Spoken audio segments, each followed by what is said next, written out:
4의 7 나사의 설계에 대해서 알아보도록 하겠습니다. 나사의 설계, 나사의 설계라는 게 과연 무슨 얘기일까 하는 거를 우리가 생각을 해봐야 되겠죠.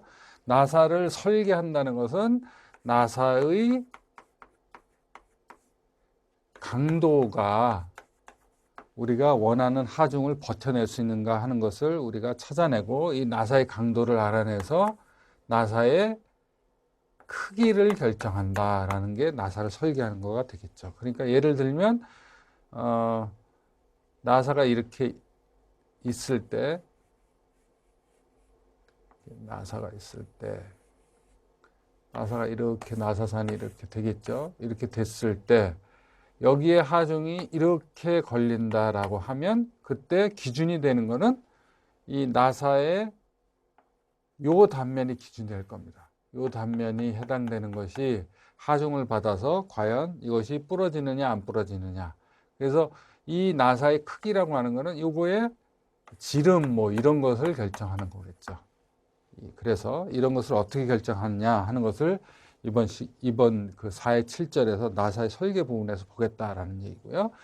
1번 축방향으로 인장 하중만 작용할 때, 다른 하중이 작용하는 게 아니라 인장 하중만, 잡아당기는 또는 압축하는 요런 인장 하중만 한쪽 방향으로 작용을 한다라고 할 때, 축방향 하중에 의해서 순나사의 골지름 단면에서 파괴된다. 이게 이제 순나사죠. 이게 순나사인데, 순나사에서 결국은 요 부분이 바로 골지름이 되겠죠. 이게 골지름.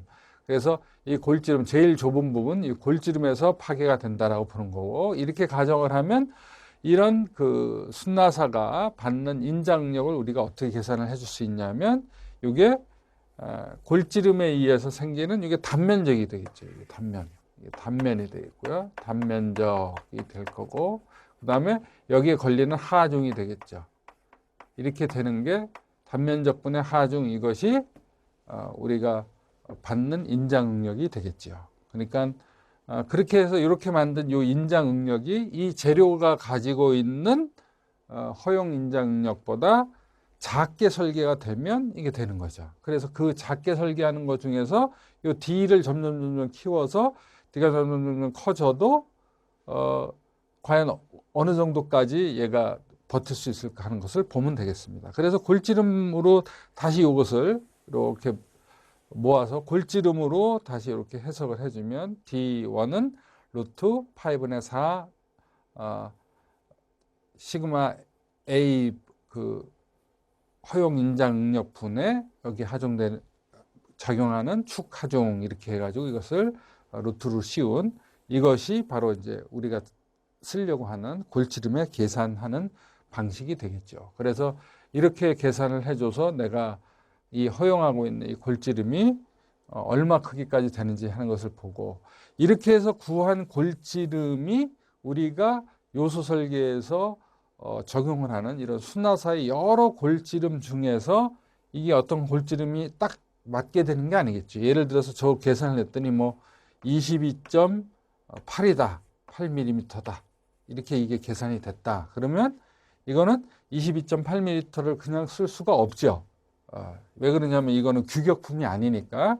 그러면 예를 들면 22.8이 아니고 24mm를 쓴다, 이렇게 하는 거죠.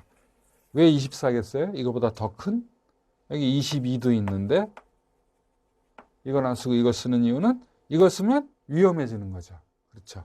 위험해지니까 그거보다는 더 굵은 거를 써라라는 얘기가 되겠습니다.